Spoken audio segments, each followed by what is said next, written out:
Yamunati Vanacari Jaya Radha Madhava Kunda Bihari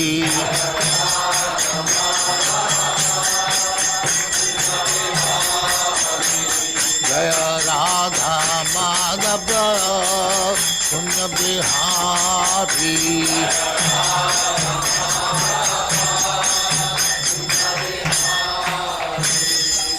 Jai Amaswat Paramahansa Paribhajagacharya Sattvaresvara Samavati Siddhanta Saraswati Goswami Prabhupada ki Jai Ananta Koti Vaishnava ki Jai Namacharya Sri Haridas Thakur ki Jai Prem se Kaho Sri Krishna Chaitanya Prabhu Nityananda Sri Advaita Gadadhar Sivasari Gaur Bhaktamani ki Jai Sri Radha Krishna Bhog Gopinath Sam Khund Radha Khund Giri Vardhan ki Jai Vrindavan Dham ki Jai Navadip Dham ki Jai Ganga Mai की जाए जमुना माई की जाए गुरु द्वारका धाम की जाए स्वामी तो भक्तविंद की जाए all glory to the assembly all glory to the assembly thank you very much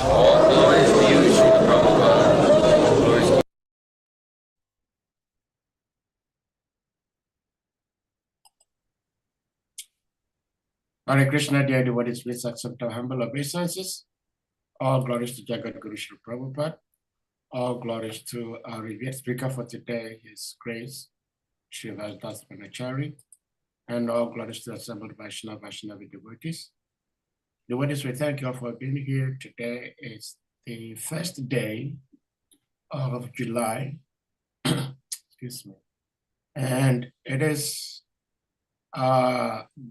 good fortune that we have one of our own, our mentor, His Grace SRIVAS VANACARI, coming to share Srimad Bhagavatam with us all. So we encourage devotees to be alert, attentive, so we can relish the nectarian Srimad Bhagavatam. And without further ado, Prabhuji, we may put the verse on the screen and you take it over from me. Hare Krishna. Hare Krishna.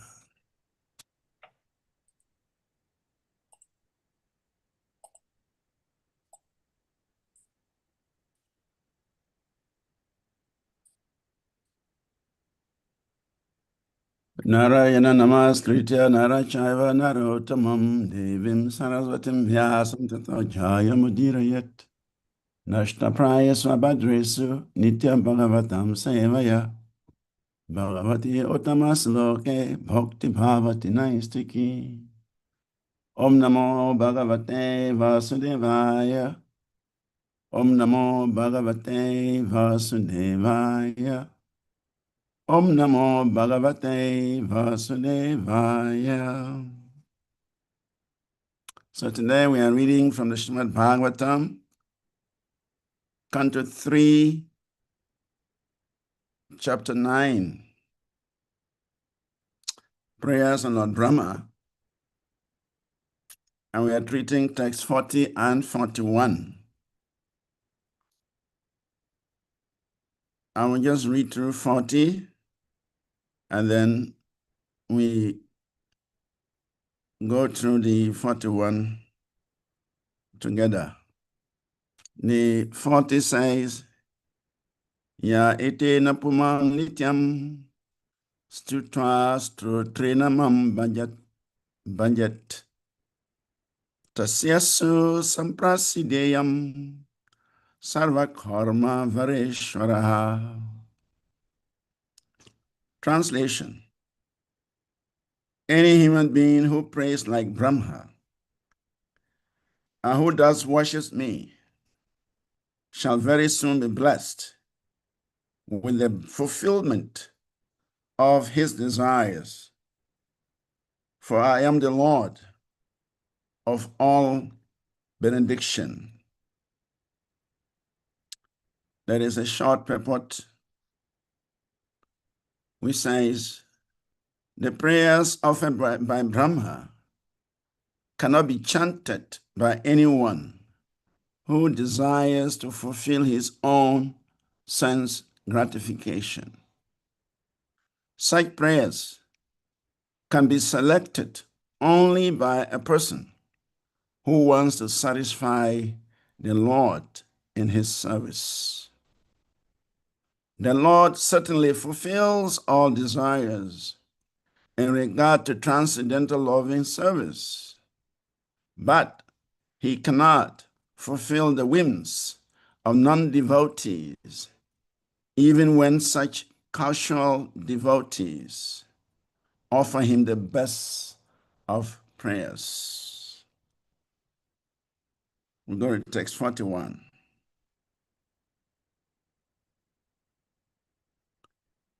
Which says, Prutena tapasya yagyai, danai yoga samadhina, radam nishreyasam pumsham, pat mat pritis tatvavim matam.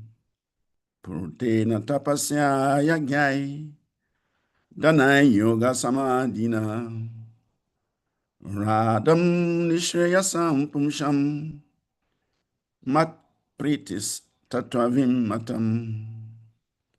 Purutena tapasaya gyai, danai yoga samadhina, radam nishayasam pumsham, mat pritis tatvavim matam.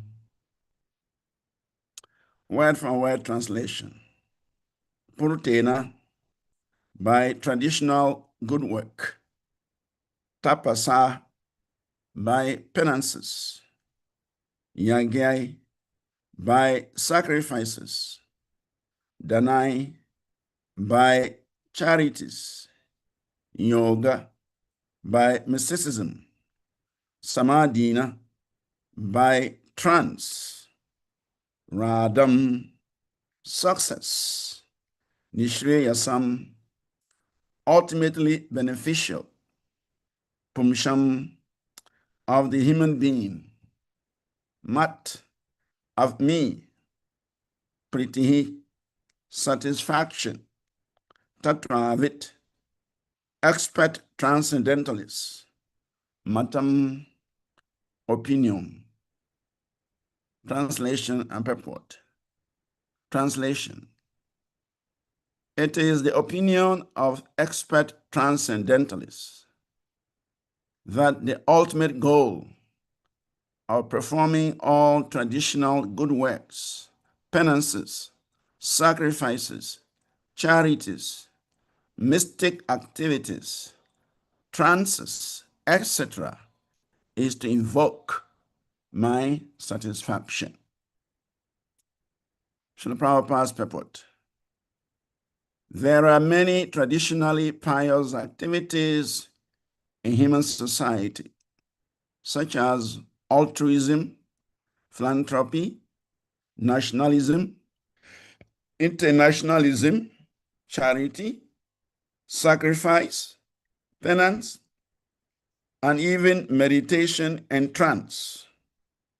And all of them can be fully beneficial only when they lead to the satisfaction of the Supreme Personality of Godhead. The perfection of any activity, social, political, religious, or philanthropic, is to satisfy the Supreme Lord. This secret of success is known to the devotee of the Lord, as exemplified by Arjuna on the battlefield of Kurukshetra. As a good, non-violent man, Arjuna did not want to fight with his kinsmen. But when he understood that Krishna wanted the fight and had arranged it at Kurukshetra, he gave up his own satisfaction and fought for the satisfaction of the Lord. That is the right decision for all intelligent men. One's only concern should be to satisfy the Lord by one's activities. If the Lord is satisfied by an action, whatever it may be, then it is successful. Otherwise, it is simply a waste of time. That is the standard of all sacrifice, penance, austerity, mystic trance, and other good and pious work.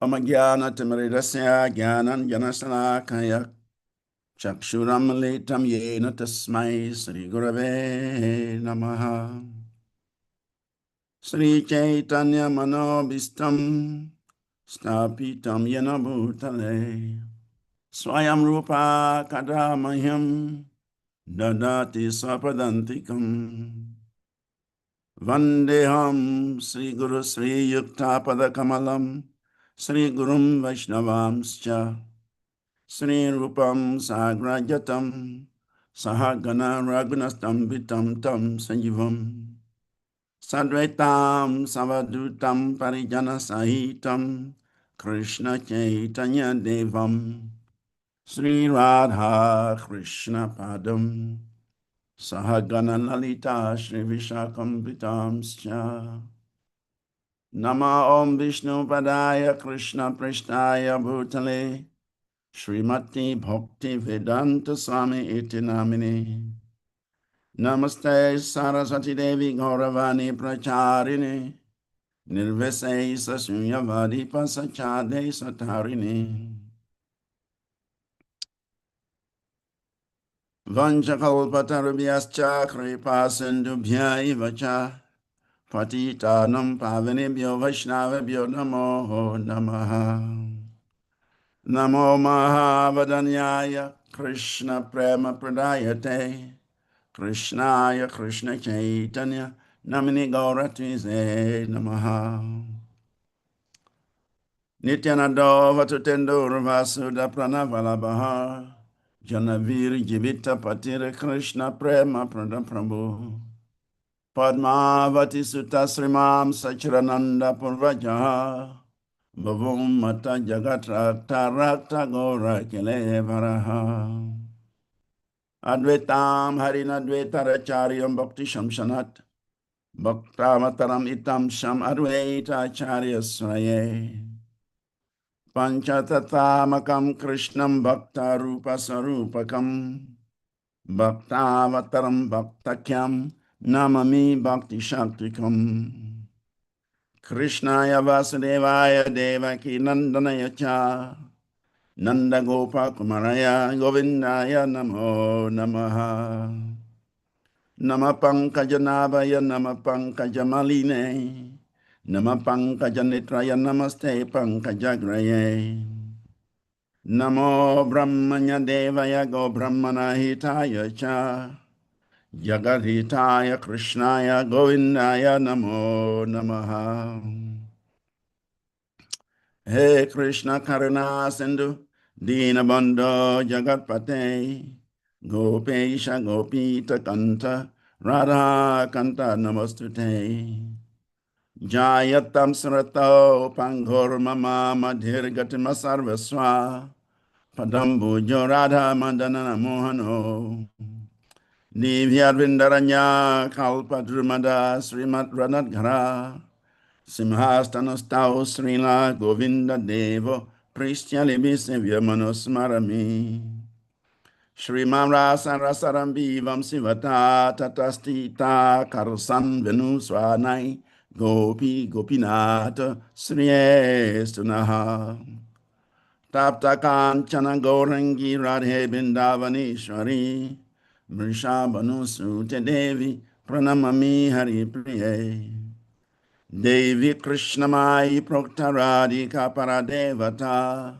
Sarvam Lakshmi Mai Sarvam Kanti Samohini Paraha Jai Sri Krishna Chaitanya Prabhu Nityananda Shri Advaita Gadadhar Sivasadi Gaura Bhakta Vrinda Hare Krishna Krishna Krishna Hare Hare Hare Rama Rama Rama Hare Hare. Hare Krishna, Krishna Krishna, Hare Hare. Hare Rama, Rama Rama, Hare Hare. Hare Krishna, Krishna Krishna, Hare Hare. Hare Rama, Rama Rama, Hare Hare. Translation again. Text 40 says,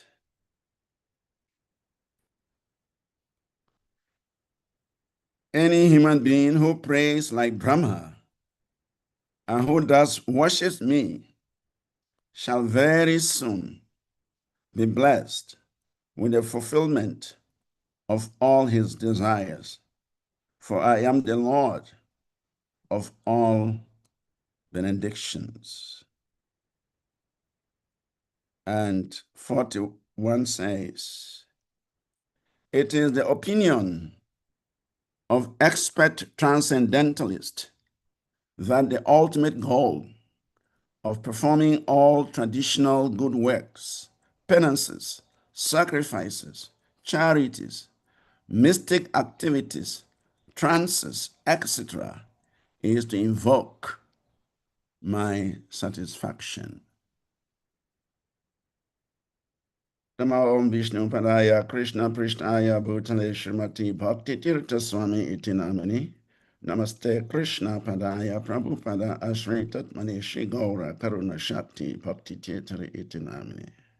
Mukam Karoti Vachalam Pangum Lagayete Grim Yatkre Patamahadvande Shri Guru Dina Taranam Paramanam Madhavam Sri Chaitanya Ishwaram. Akanda mandala karam vyapta ina characharam tatpadam dashitam yena tasmai Sri Gurave namaha.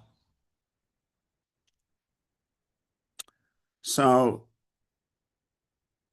we like to, first of all, welcome all the wonderful Vaishnavas and Vaishnavis who have gathered on this platform today to participate in this discussion on these two verses from the third canto of the Srimad Bhagavatam.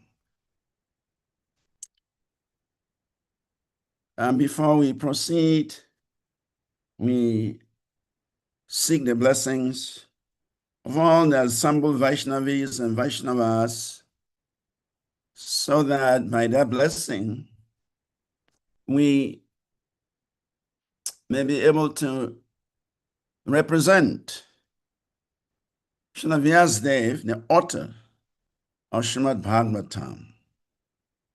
And in this way, we may be able to purify our life by such discussion, and maybe the audience may also benefit. So the Lord is speaking to Brahma in these verses. After Brahma had offered very wonderful prayers to the Lord is replying, he's responding to the prayers of Brahma. And so in verse 40 it says, any human being who prays like Brahma and who thus worships me shall very soon be blessed with the fulfillment of his desires. For I am the Lord of all benedictions.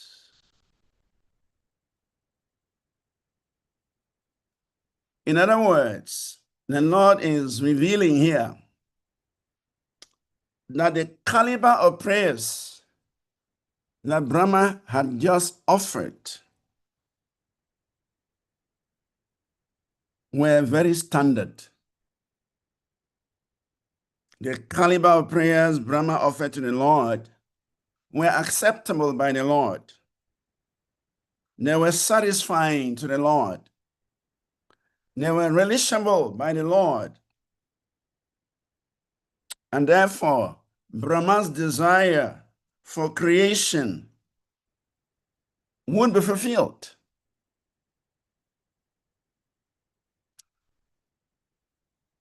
And the Lord is saying here that anyone who also offers such prayers of the standard of Brahma, surely whatever desires he has, devotional desires he has, will be fulfilled.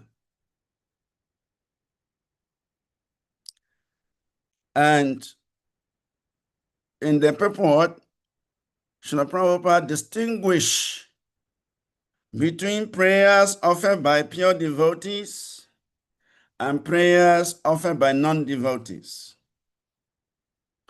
Prayers offered by pure devotees are full of devotional sentiments, loving sentiments, which are very pleasing to the Supreme Personality of Godhead.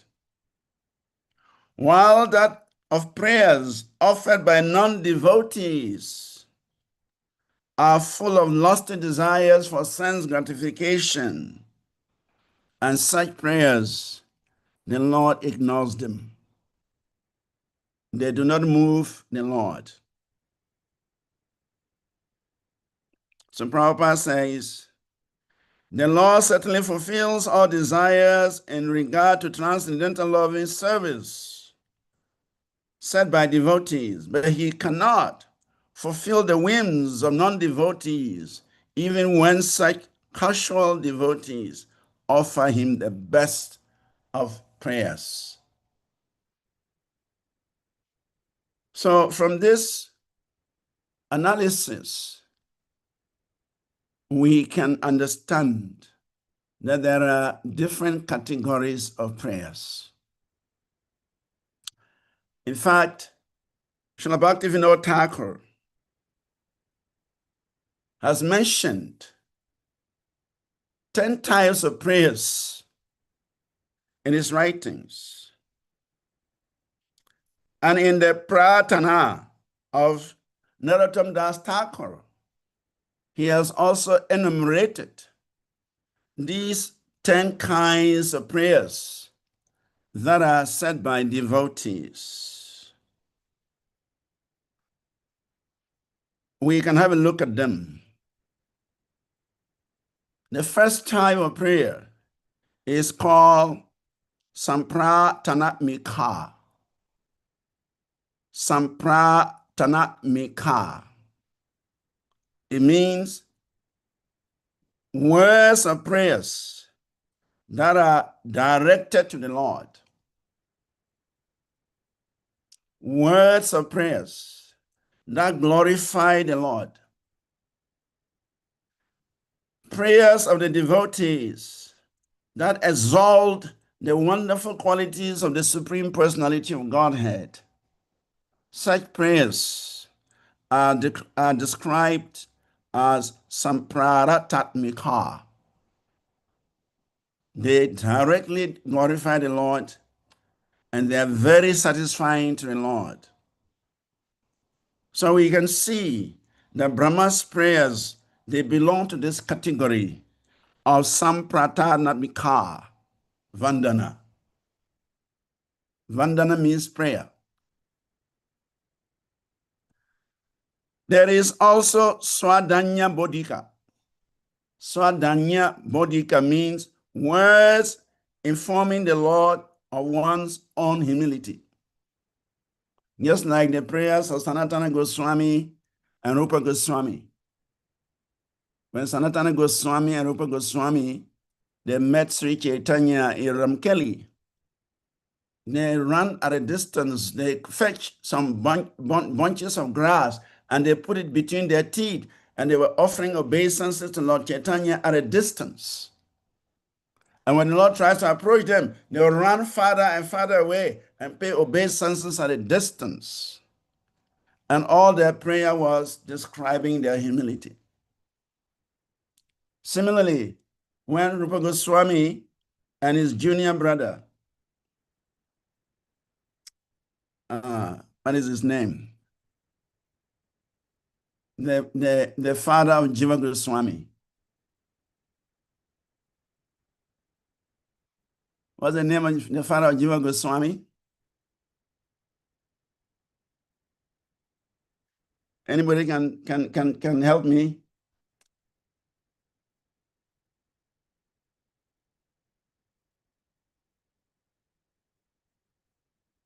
The father of Jiva Goswami, he traveled with Rupa Goswami to Prayag to meet Chaitanya Mahaprabhu.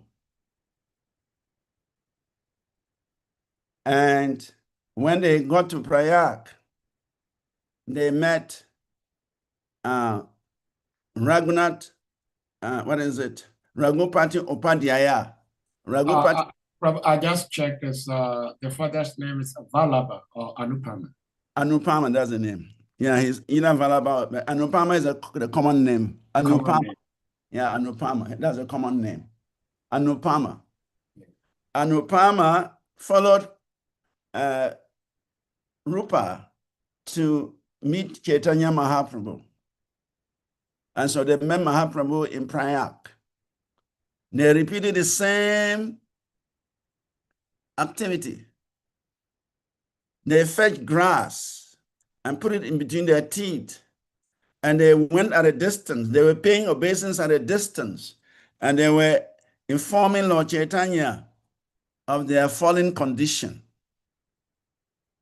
So such prayers are described as Swadhanya Bodhika, words informing the Lord of one's own humility.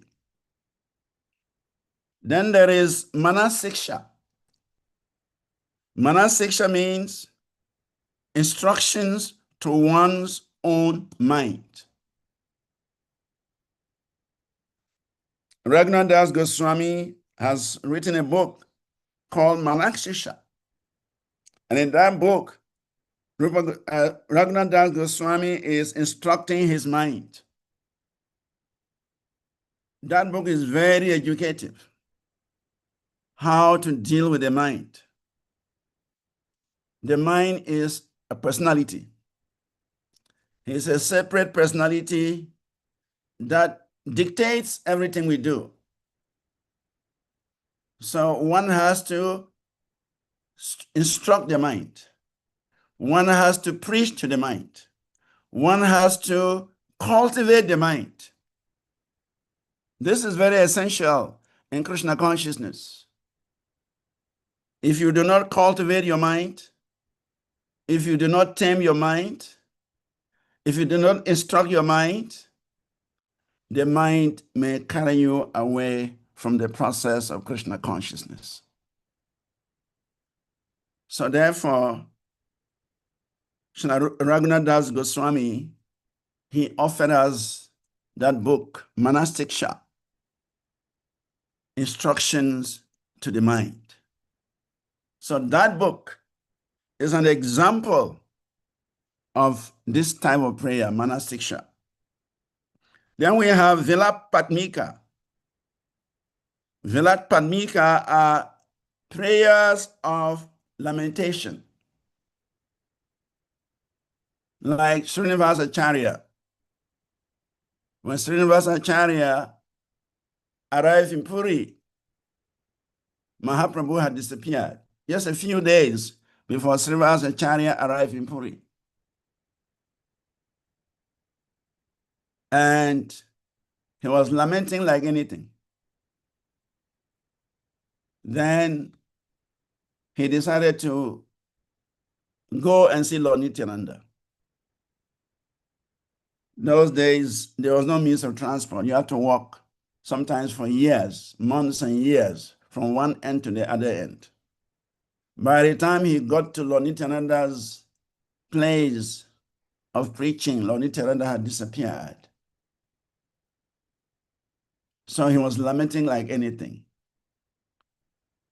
And in fact, That thing repeated again and again and again. Even when he went to see the Goswamis in Vrindavan, they had also disappeared.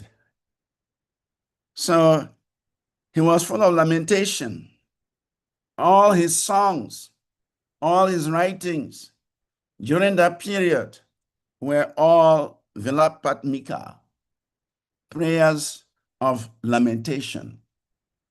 That he missed Lord Chaitanya, he missed Lord Nityananda, he missed all these great Vaishnavas he wanted to associate with.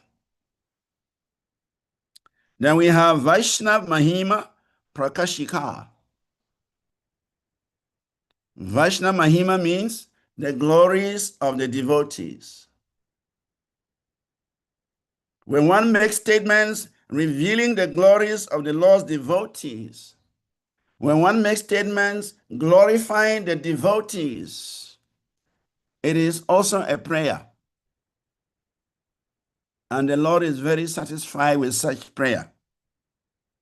This is called Vaishnava Mahima Prakashika.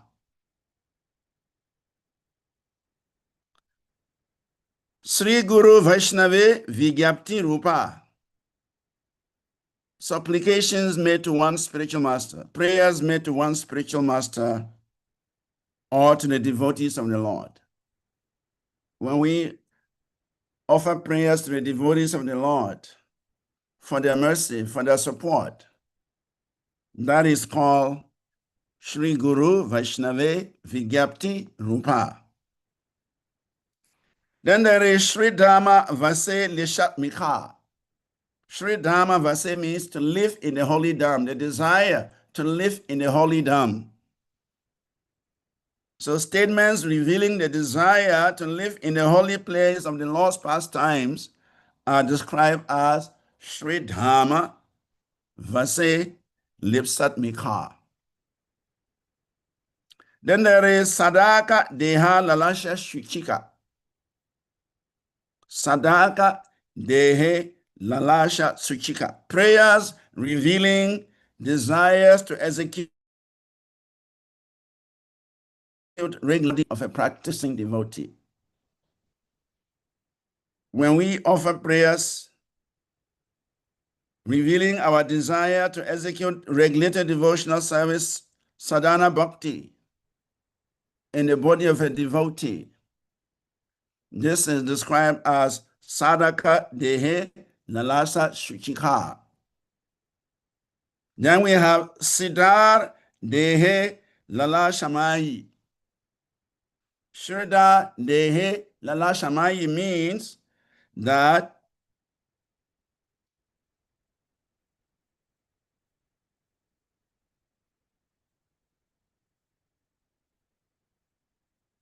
prayers revealing desire to execute spontaneous devotional service in the perfect spiritual body. This is prayer for perfection. One who is very advanced. He wants to realize his Siddha Deha, his spiritual, eternal spiritual form, Swarup Siddhi, his eternal spiritual body. At a certain stage in our advancement, we will want to see that form. We want to experience that form. So the prayers that we offer to the Lord are called Siddha Dehe Lala Shamayi. Prayers revealing the desire to execute spontaneous devotional service in our spiritual body. And lastly, Akshekpa Bodhika. Prayers revealing intense grief and sorrow in which one blames oneself for falling into the material world. Actually, this last category of prayers is very essential for all of us. It is said that until we feel sorry for being in the material world, until we begin to lament our misfortune of being in the material world, it is very difficult to actually give up this material world. One who is lamenting that he He doesn't understand how he has fallen into this material world. One who is lamenting his presence in this material world, naturally, he has a very strong desire to get out.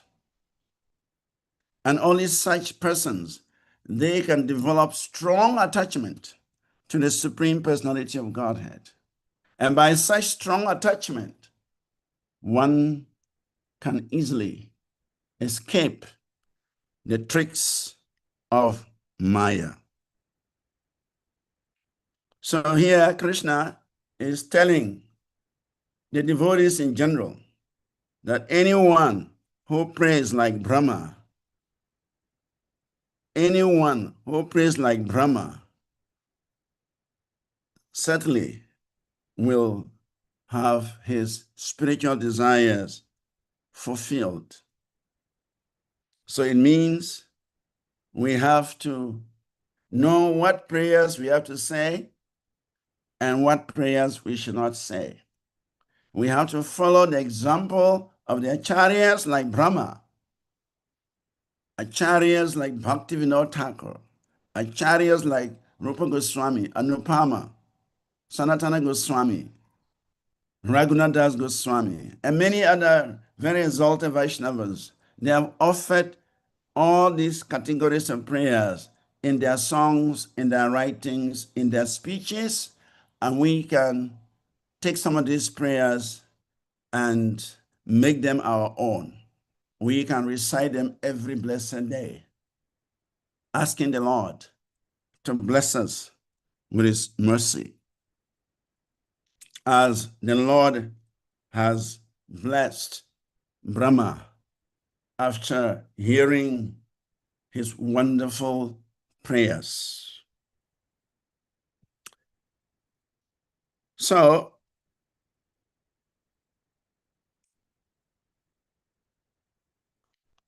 in the text 41, it is mentioned that the opinion of expert transcendentalists is the ultimate goal for performing all activities, such as traditional good works, penances, sacrifices, charities, mystic activities, trance, etc., to invoke the Lord's satisfaction.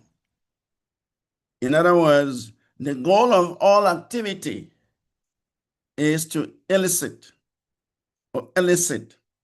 the satisfaction of the Lord. The goal of all activity is to appeal, is to satisfy, is to engage the pleasure of the Supreme Personality of Godhead. So one may ask, why invoke the satisfaction of the Supreme Personality of Godhead? Why do we need to invoke the satisfaction of the Supreme Personality of Godhead? This is because every individual living entity has a desire for immortality. Every living entity has a desire for immortality.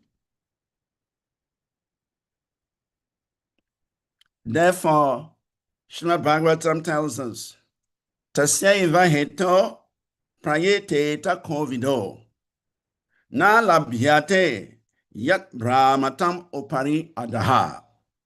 Persons who are actually intelligent and philosophically inclined should endeavor only for that purposeful end, which is not obtainable even by wandering from the topmost planet of Brahma to the lowest planet, Patalaloka.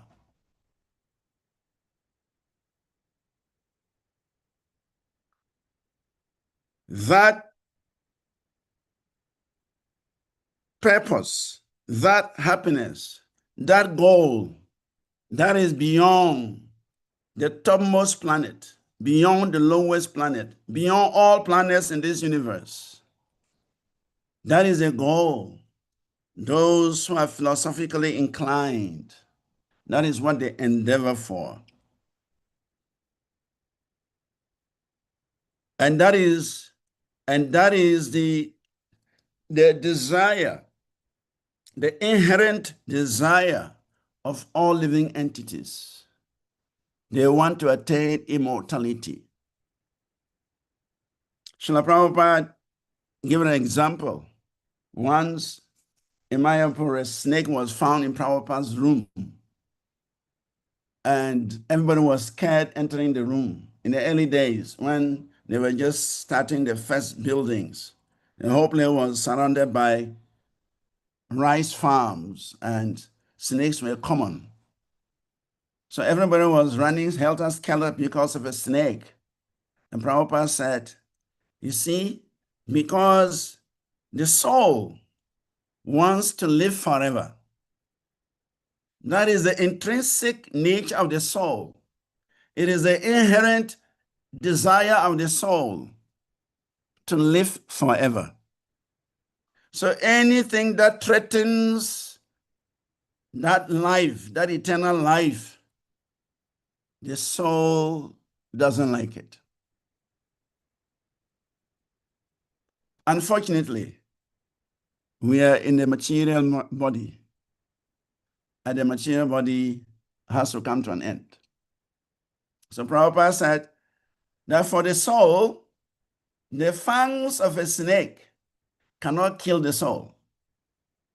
The poison from the snake has nothing to do with the soul. He cannot even bite the soul. But we are afraid of the snake because we are in a foreign body. We are in a material body. And this material body is subject to death. Nahayante hayamanani sarire. For the soul, there is no death or birth. But for the material body, there is birth and death. So therefore, because the soul is inheriting this material body, there is fear of death. But actually, the soul cannot die. So by engaging in devotional service, those who are philosophically inclined, they understand that to attain immortality, to regain our eternal life, we have to engage in the transcendental service of the Lord.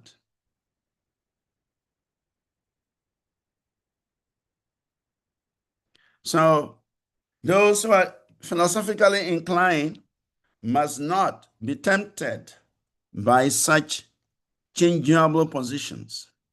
Everything in the material world is changeable.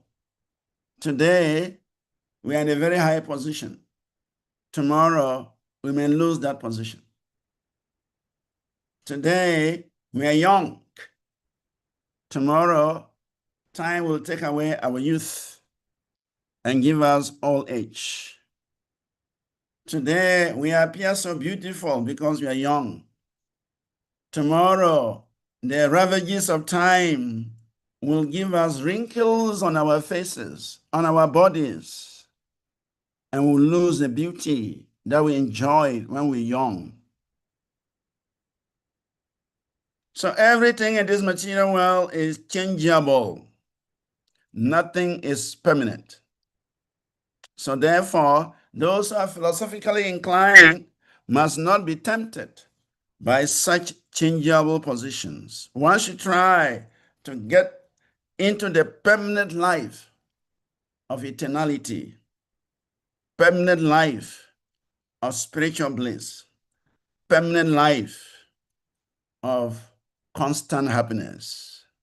And this is possible by offering wonderful prayers to the Lord, by engaging in activities of charity, activities of penances, activities of good work, activities of yoga, activities of meditation. All of these things must be done for a satisfaction of Krishna. Only then can we again regain our spiritual position, our eternal spiritual position. Therefore, Lord Krishna advises in the Bhagavad Gita, Yat Karoshi, Yat Anyasi, Yat Yohosi Dadasi Yat, Yat Apaswa Sukaunteya, Takuruswamat Arpanam. Whatever you do, whatever you eat, and whatever you offer or give away, and whatever austerities you may perform, O son of Kunti, do that as an offering unto me. So, in this verse, Lord Krishna is giving us a clue how we can please him, how we can satisfy him. And by satisfying him, then we can end that eternal spiritual position. We can regain our immortality. And that is the actual purpose of every activity. Vasudeva Paramaka, Vasudeva Para Yoga. The purpose of performing sacrifices is to please the Supreme Personality of Godhead. And the purpose of engaging in yoga is to realize the Supreme Personality of Godhead. So when we perform yajna or we engage in any form of meditation, the goal is to realize the Supreme Personality of Godhead. In the Vishnu Purana, it is mentioned, Varnashra Charavata Purushena Parapumam Vishnu Aradhyate Panta Nanyatatosha Harinam. There is no other way to satisfy the Supreme Personality of Godhead without engaging in one's prescribed duties. One must be situated in the institution of the four varnas and ashramas in order to satisfy the Supreme Personality of Godhead. This was a verse quoted by Ramananda Raya when Chaitanya Mahaprabhu asked him, what is the best engagement for every living entity? And Ramananda Raya quoted the verse from the Vishnu Purana, that everyone, we all belong to different varnas, and we all belong to different ashramas. It doesn't matter which varna you belong to. It doesn't matter which ashram you belong to. The important thing is, whichever ashram or varna you belong to, the duties in that ashram or that varna must be engaged in the service of the Supreme Personality of Godhead. And if that is done, then there is bound to be success. Ata pumbim dui jasrestas varnashrama vibhaga saha. So anustita asya dharmasya samsidir hari toshanam. O best among the tribesmen, it is therefore concluded that the highest perfection for one is by discharging the prescribed duties of one's occupation. So discharging one's duty according to one's occupation, according to one's ashram, according to one's status in life, for the purpose of pleasing the Supreme Personality of Godhead, that is what will bring about perfection. It doesn't matter where you find yourself. The most important thing is one should be a servant of the Supreme Personality of Godhead. One must act for the pleasure of Krishna. In whatever varna or ashram one finds oneself, one should endeavor to satisfy the Supreme Personality of Godhead. Savam pumisha paro dharmo yato bhakti radok saje ahaitiki apratihata yayadma suprasindati. The supreme occupation or dharma for all humanity is by which men can attain loving devotional service unto the transcendental Lord. Such devotional service must be unmotivated and uninterrupted to completely satisfy the self. So the supreme occupation, dharma, of all humanity is devotional service unto Lord Krishna. That is what will satisfy the Lord. And when the Lord is satisfied by such activities, one will attain eternal life. We have some few examples. There are many, but for the purpose of our limited time, we have chosen a few examples. Shivananda Sena. Shivananda Sena is one of Lord Chaitanya's intimate devotees. Shivananda Sena, Srinath Pandit, Kalidas, and even Pataparudra Maharaj, the Gajapati of Puri. These are devotees that actually satisfy Lord Chaitanya to such a degree the Lord was happy with them. Shivananda Sena, he's from Bengal, but every year he will organize all the devotees from Bengal to go to Puri to see Lord Chaitanya and to participate in the Ratha Yatra festival. Shivananda Sena will pay all the expenses of all the devotees, because those days you cross from one state to another state. They were calling them countries. And even rivers, you have to pay the boatman to cross you to the other side.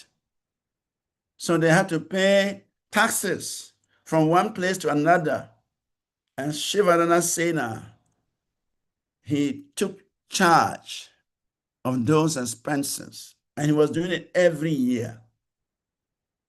Every year. So Lord Chaitanya was so happy with him. He was so satisfied with him for facilitating the devotees to come for the Ratha Yatra festival every year. So one year, Shivananda Sena, he brought his wife and his children to see Lord Chaitanya. At that time, there were two boys, and the wife was pregnant. So Lord Chaitanya told Shivananda Sena that if the child is born, he should be given the name Paramananda Puri. Paramananda Puri. So when the child was born, Shivananda Sena named him Paramananda Puri.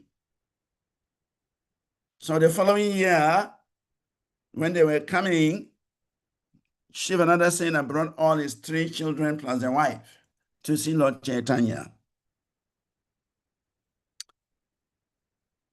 And when Lord Chaitanya saw this boy, Lord Chaitanya nicknamed him Puridas, even though he gave the name Paramananda Puri, and the father named him Paramananda Puri.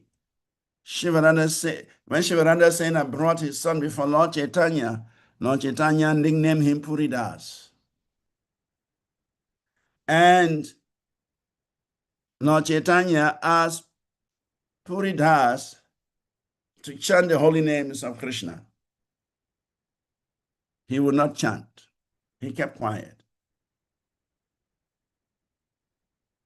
Shivananda Sena tried everywhere to get his son to chant Hare Krishna, and the son wouldn't chant. Mahaprabhu tried always to get the son to chant Hare Krishna, he wouldn't chant. So Lord Chaitanya began to lament that I have been able to induce the whole world to chant the holy names of Krishna, even trees and immovable objects. They were all taken to the chanting of the holy names of the Lord. But here is this little boy. I am not able to induce him to chant Krishna's names. When the Lord was lamenting like this, Swarup Damodara, appeared and told the Lord that actually this boy, he's chanting. You have already initiated him into the chanting, but he does not want to chant aloud. He is chanting in his mind. So Lord Chaitanya was very happy, and he put his big toe into the mouth of Puridas. And Puridas began to suck the the big foot of Chaitanya Mahaprabhu. It is said that just by sucking the big toe of Chaitanya Mahaprabhu, he was empowered to become a kavi. A kavi means a poet. So later on, his name changed to Kavi Kanapura. And Kavi Kanapura wrote such wonderful poetry about different devotees, about the pastimes of the Lord, simply because Lord Chaitanya had blessed that boy by initiating him into the holy name and by putting his big toe into the mouth of Puridas, which he sucked. Therefore, it is said, Shivanandera Bhagya Sindhu Ke Paibe Paraha Yanara Sabagosti Ke Prabhu Kahe Aparaha, that no one can cross over the ocean of Shivananda Sena's good fortune. For Chaitanya Mahaprabhu considered Shivananda Sena's whole family to be his own. Shivananda Sena had pleased the Lord so much so that the Lord has accepted his entire family to be his own, even including Shivananda's dog.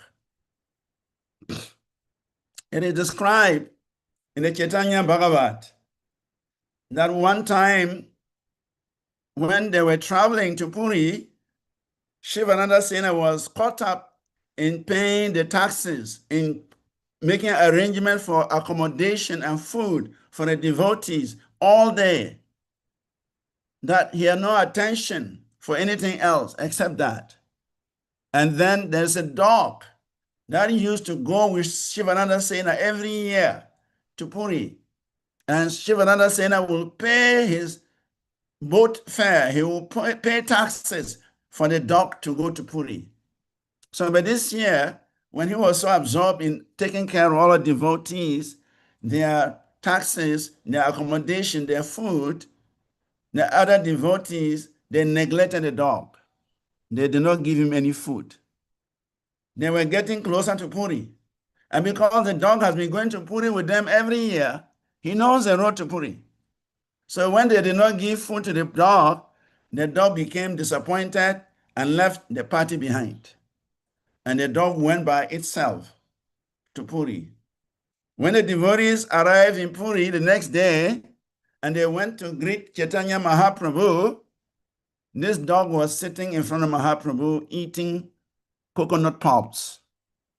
Lord Chaitanya, the dog had arrived, and Lord Chaitanya has recognized him as Sivananda Sena's dog, who had been coming every year for the Ratha Yatra festival. He had come ahead of all the devotees, and Lord Chaitanya was feeding the dog with coconut pulp. It is said that because the dog ate directly the Mahaprasad from Chaitanya Mahaprabhu, the next day the dog departed for the spiritual sky. That is how dear the members of Shivananda Sena were to Sri Chaitanya Mahaprabhu, even including his dog. And how did it happen? Because Shivananda Sena, he served the devotees with all his energy and all his resources. And he did it every year. Every year he would do that. Every year he would do that. So Lord Chaitanya was so happy that such a devotee was serving other devotees. Similarly, we have another devotee called Kalidas. Kalidas was the uncle of Raghunath Das Goswami. Kalidas was such an exalted Vaishnava. Kalidas, he was from Bengal. And every day Kalidas will visit the homes of Vaishnavas to offer obeisances to them. And he was glorify them. That's his pastime. He will visit Vaishnavas, glorify them, and sometimes he will offer them gifts. He will buy them some nice mangoes and offer to them. There was one particular Vaishnava, it's called Jatu Thakur. Jadu Thakur. Jadu Thakur, even though he was a very exalted Vaishnava, but he came from a very low caste, the Sudra caste. So he considered himself a Sudra, even though he was a great Vaishnava. So one day, Kalidas arrived in his house with very beautiful mangoes. That is his style, serving Vaishnavas. So he approached Jatu Thakur and said, please, I've come to visit you today. I need your blessings. Please don't deprive me of your blessings. You are such an exalted devotee. Please bless me. And Jatu Thakur said, you already know my caste. I belong to a Sudra caste. You come from a very exalted Brahmana or Vaishya caste. So how can you be expecting blessings from me? You should rather bless me. But Kalidas said, no. In Vaishnavism, we don't count on caste. In Vaishnavism, we count on love, devotion to the Supreme Lord. I can see that you have a great amount of love for the Lord, and therefore you can bless me. So after the exchange talks, Kalidas offered the mangoes to Jadu Thakur and his wife. And so he left. Jadu Thakur accompanied him out to the gate. And when he left, Kalidas, he picked the sand, the dust, the soil where Jadu Thakur had stepped on. He collected all the dust and rubbed all over his whole body. And he was in ecstasy that he has taken shelter of the dust of such an exalted Vaishnava. And then he went to hide in a bush. After Jatu Thakur and his wife had finished enjoying the mangoes and they came to throw away the peels and the seeds, Kalidas came out and licked the peels and the seeds of such exalted Vaishnavas. So for that kind of life, serving Vaishnavas, approaching Vaishnavas, glorifying Vaishnavas, and always thinking of how best he can serve the Vaishnavas, Lord Chaitanya took note. Lord Chaitanya had instructed Govinda Das never to allow any devotee to take water from his lotus feet. Before Lord Chaitanya would enter the Jagannath temple, there is a place he washes his feet. Govinda will always carry the lota containing water, and Lord Chaitanya will wash his feet underneath the 22 steps that leads into the Jagannath temple. And he warned Govinda, never allow anybody to touch that water. But one day, when the devotees from Bengal came, after Kalidas had done all these wonderful services to many, many Vaishnavas, offering them prashadam, taking their reminas, glorifying them, and doing all those things, Mahaprabhu was very pleased with him. So when Kalidas Thakur came to Puri, when Mahaprabhu was about to enter the Jagannath temple, as usual, he washed his feet. And as he was washing his feet, Kalidas put his hand, cupped his hand under the Lord Lotus feet and caught the water that washed the feet of the Lord. He drank it. He went again and drank it. He went the third time and drank it. But when he went the fourth time, Lord Chaitanya says, enough. You have got enough of the mercy. Don't be greedy. And that is how Lord Chaitanya blessed Kalidas because of his service to the Vaishnavas. So the best way to please the Supreme Personality of Godhead is to serve his devotees, is to glorify his devotees, is to do whatever is possible to please the devotees. Actually, we cannot please the Supreme Personality of Godhead, but we can please his devotees. So the easiest way to please the Supreme Lord is pleasing the devotees of the Supreme Personality of Godhead.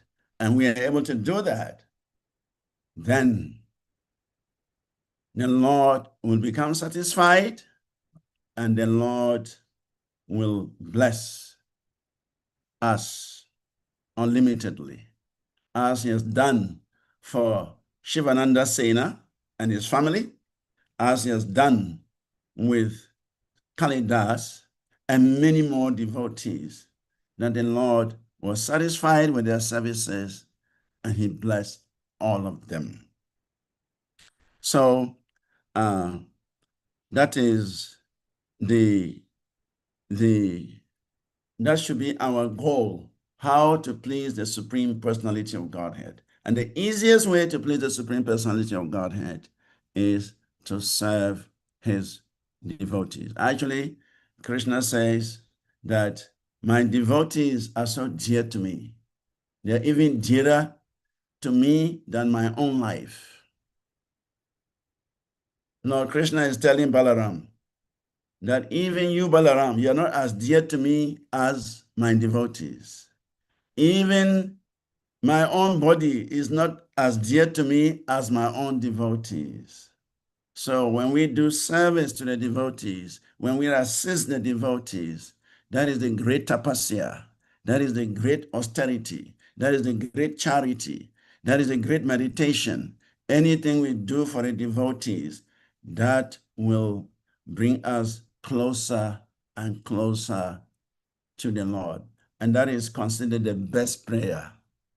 The prayer that will please the Lord is to render service to his devotees. And on this note, I want to end here. Hare Krishna. Any comments? Questions? Hare Krishna. Thank you so much, Prabhuji, as always, for this wonderful sharing of Krishna Katha. So much to digest, so much to absorb. Especially the pastimes of Shivananda Sena and his son, who later became Kavikanapur. Very interesting pastime. So thank you for sharing also the 10 types of prayers as enumerated by Bhaktivinoda Thakur. Very beautiful. Dear devotees, if anyone may have questions, comments, reflections, realizations you may want to ask or share, please indicate by using the hand emoji or your physical hand, and you'll be asked to unmute to ask your question or share your reflections. Hare Krishna.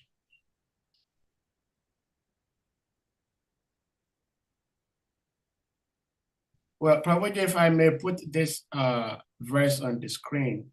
Yeah. We discussed 2 verses today. Okay. Verses 40 and 41. Yep. And the 41, the opening of the purport, Srila Prabhupada states that there are many traditionally pious activities in human society, such as altruism, philanthropy, nationalism, internationalism, charity, sacrifice, penance, and even meditation in trance.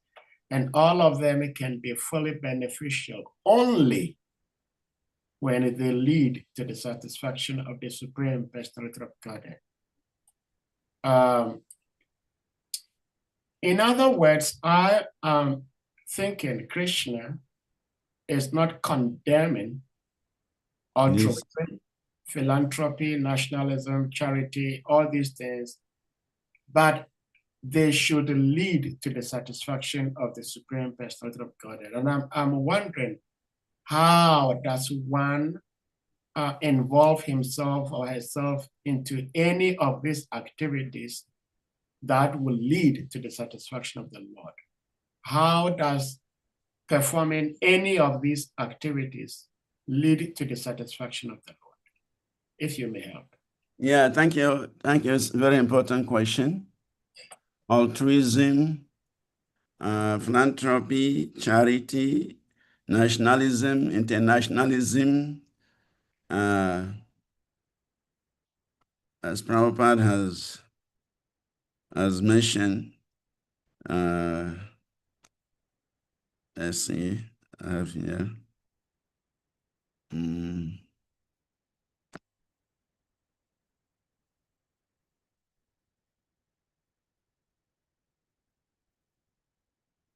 Yeah, it says, it says, altruism, philanthropy, nationalism, internationalism, charity, sacrifice, penance, and even meditation in trance, and all of them can be fully beneficial only when they lead to the satisfaction of the Supreme Personality of Godhead. So the question is, how do we connect these things to devotional service? That is the question. So any human activity can be channeled into devotional service. Altruism, philanthropy, nationalism, internationalism. For charity, sacrifice, and penance, meditation, they have already been discussed in Bhagavad Gita. Krishna discussed the different types of charity, different types of sacrifices, different types of penances. So this, we can easily say that they can be connected to devotional service. You can perform charity in a mode of goodness. You can give charity to qualified brahmanas. You can give charity to the temple. You can give charity for the promotion of Krishna consciousness. You can perform some sacrifice for the benefit of Krishna consciousness, the humanity. You can perform penances and meditation for the benefit of humanity. These are very easy to understand. But how does altruism, philanthropy, nationalism, internationalism, how do they fit into a devotional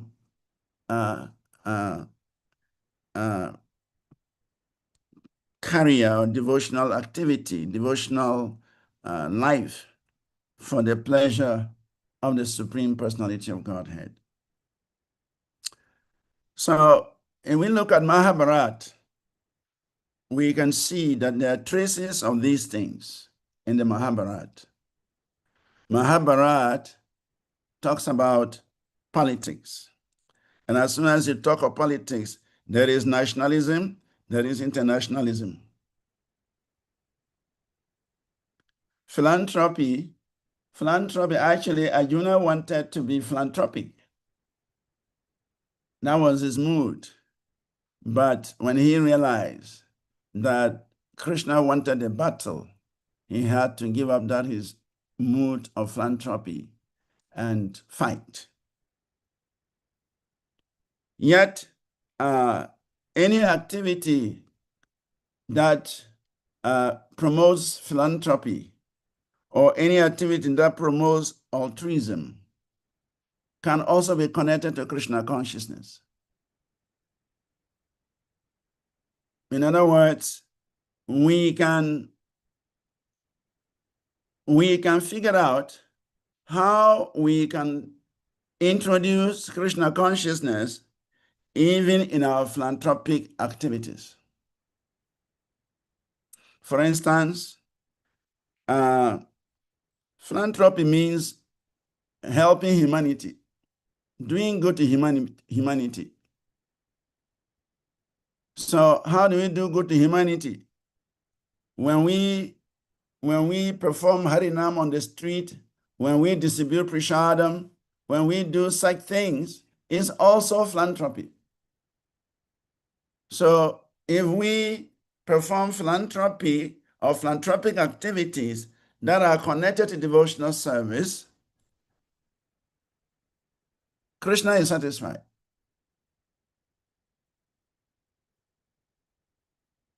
Similarly, if we engage in altruism by promoting Krishna consciousness, by inducing people to take to Krishna consciousness, by distributing Krishna conscious philosophy and practices, that altruism can also be connected to Krishna.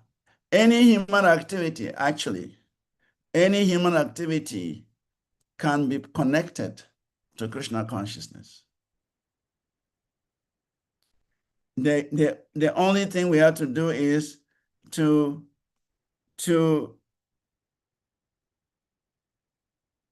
bring it to Krishna, to bring the result of that activity to Krishna. If the result of that activity is meant for Krishna's pleasure, then altruism, philanthropy, nationalism, internationalism can all be pleasing to the Supreme Personality of Godhead. The result of these activities must be connected to Krishna. So it's the devotees, they can figure out how they can connect these activities to Krishna consciousness. The result should be offered to Krishna. And if the results are given to Krishna, then they also become transcendentally connected. In fact, it is said that everything in this material world is Krishna's property. Actually, for the pure devotees, they do not see matter. They see spirit. What we neophytes consider material, for the advanced devotee, they see it as spiritual. And that is why we see Krishna is describing the material world as divine.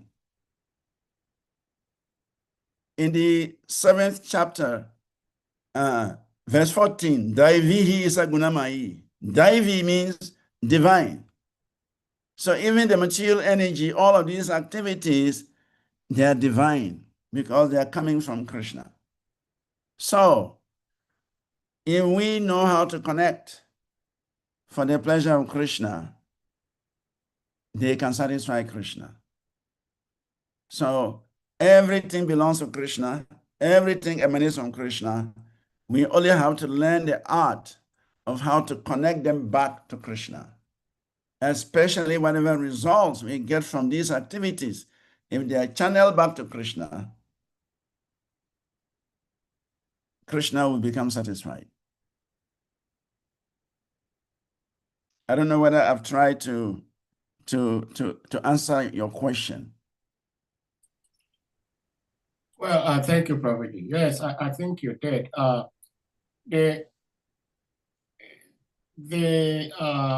little clarification I may want to get from you is you're saying that if we can connect whatever we're doing to devotional service, that will be pleasing to the Lord. Yeah. Now, we know Krishna is God. God is Krishna. There are many other people in different traditions who are also worshippers of God. They do not know him as Krishna. They know him as God. And especially like in the US, there are some people who do these altruistic services, especially like during Christmas season. It's a time where families come together and express love to each other. And some people have so much financial constraints that they are unable to bring families together. And so there are some people who find it necessary to help such families. Yeah. So they will go to big stores and buy lots of different things, pay for them, and then ask the storekeeper to give them out to different people. And they do not even want their names to be mentioned. They don't want anybody to know about them. They just do that out of love. They feel that these people, they are just like myself. They struggle. Let me help them. Yeah. Now, this is not something that is being offered to the Lord, like Mahaprashadam we distribute on the street, where whoever eats it gets direct benefit. So will such people doing this kind of work as a matter of helping their fellow human beings, and they do not even want anybody to know the good thing they're doing, will that not be pleasing to the Lord? Or only if it is given from a devotee who worships Krishna? Well, That's my question. yeah, thank you, Prabhu. Thank you for the question. You see, the scripture describes 3 types of Sukritis. There is Jnana Yumukha Sukriti. Jnana Yumukha Sukriti. Activities that lead to the accumulation of knowledge. That leads one to take interest in knowledge. There is Bhoga Yumukha Sukriti. Bhoga Yumukha Sukriti means activities that increases one's chances of gaining a lot of pious credits for material enjoyment. That's why it's called Bhoga Yumukha. Bhoga Yumukhi.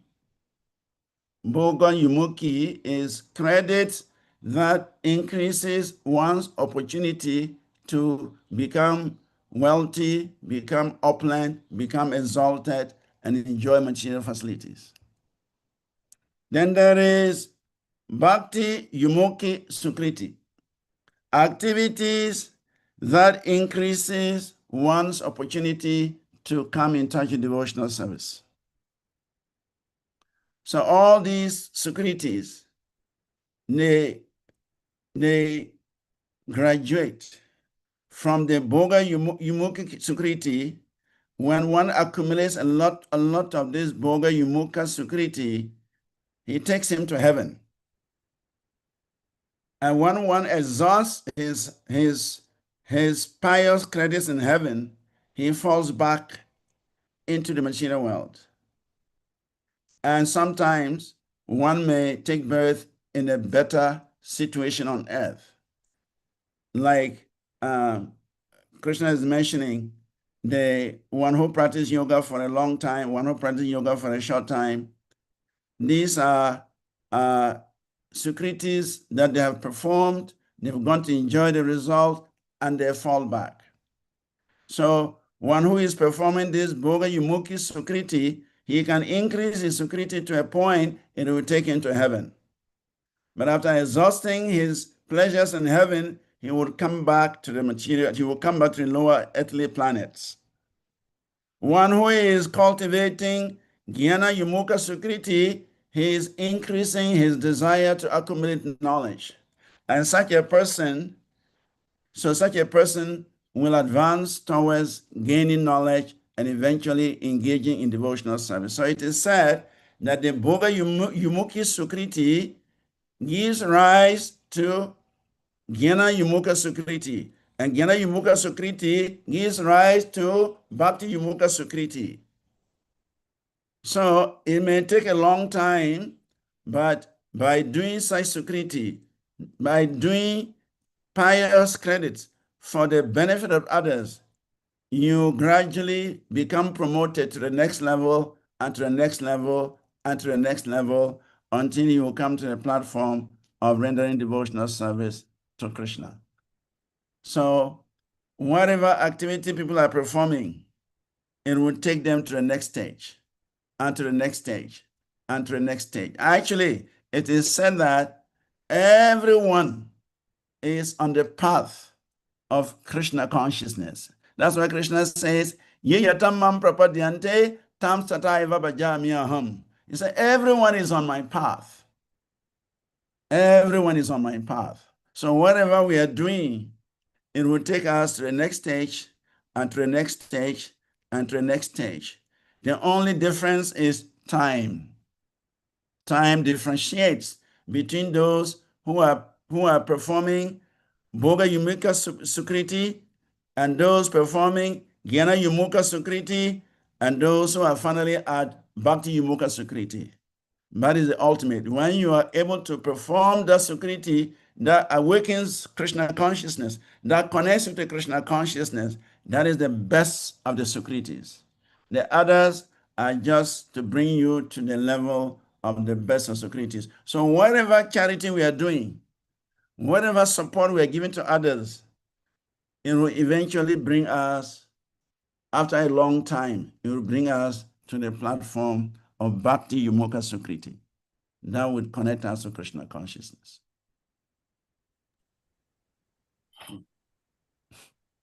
Well, Hare Krishna, thank you. Anyone else with something to ask or to share?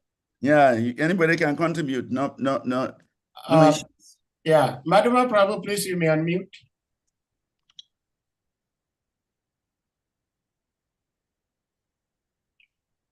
Okay. Hare Krishna, Maharaj. Hare Krishna, Madhuma Prabhu. How is Ibadan? Hare Krishna. Ibadan is okay, Maharaj. Great. They're struggling. Hare Krishna. They're You have to struggling. keep struggling. Hare The Krishna. material where you have to struggle.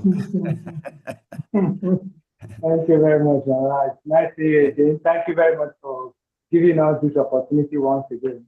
Krishna will Hare continue to Krishna. bless you. Hare Krishna. I also would like to thank you how you have enumerated different processes for prayers, how we should pray, how we should not pray. But among those prayers, what catches my attention most is the prayer for blaming oneself for falling into this material world. Yeah. So with this statement, because even on this platform, some people believe that originally we are being in the spiritual world, then for one reason or the other, we are falling into this material world. Whereas others believe that we've never been there. And there was also a statement from Krishna that wherever my abode will never come back into this side of the. Then at the same time also, we are also this also makes us to understand that we are spiritual entity, fragmental part and parcel of the Supreme Lord. Therefore, in quality, we are the same. So is it true? I want to believe that we are being in the spiritual world, whereas some people said we have never been there. So which one are we going to take now, Maharaj? Please explain. Hare Krishna. Yeah, you see, the truth is that we all came from Krishna, isn't it? Yes, yes. Everyone comes from Krishna. So if we all come from Krishna, then where is the question that we are not coming from the spiritual world? Because Krishna, his abode in the spiritual world. And everyone is coming from Krishna. So if we all come from Krishna, then somehow or the other, wherever Krishna is coming from, we also come from there. So I always say that sometimes it is argued that the conditioned souls are created by Mahavishnu, and the liberated souls are created by Sankarshan or Balaram. Now, where does Mahavishnu come from? Where does Balaram come from? They are all expansions of that original Supreme Personality of Godhead. They are all expansions. So ultimately, everything is emanating from Krishna. So in whatever way we consider, we must admit that our source is Krishna. Ishvara Parama Krishna Sachidananda Vigraha Anadir Adi Govinda Sarva Karana Karanam. Krishna is the cause of all causes. Krishnaya Purna Purushaya Para Paraya. Krishna, he is a complete personality of Godhead. Krishnaya Purna Purushaya. He is a complete personality of Godhead. Complete. No one is equal to him, no one is greater than him. But from him, all the creation has come. From him, all living entities have come. From him, everything we see has come. So therefore, everything is coming from Krishna. Even material or spiritual, they are coming from Krishna. So therefore, conditioned souls, liberated souls, expansions, they are all coming from Krishna. So how can we say that the conditioned souls are not coming from Krishna? They are also coming from Krishna. Krishna had decided that these people are going to be conditioned and these are going to be liberated. So both conditioned souls and liberated souls, their source is Krishna. We have no other source. The source is Krishna. Even Mahavishnu, his source is Krishna. Balaram, his source is Krishna. So wherever they may manifest, they are actually manifesting because they are representing Krishna. They are expansions of Krishna. So for me, I always say that everything comes from Krishna. Even the so-called conditioned souls, they are also from Krishna. Krishna has decided that, okay, these souls, they will remain in the material world. These souls, they will remain in the spiritual world. So those who remain in the spiritual world are the liberated souls, the Nitya Siddhas. Those who are in the material world are the conditioned souls. Of course, there must be a criteria for us to be in the spiritual world or to be in the material world. And that's what Prabhupada explains, that we have some little desire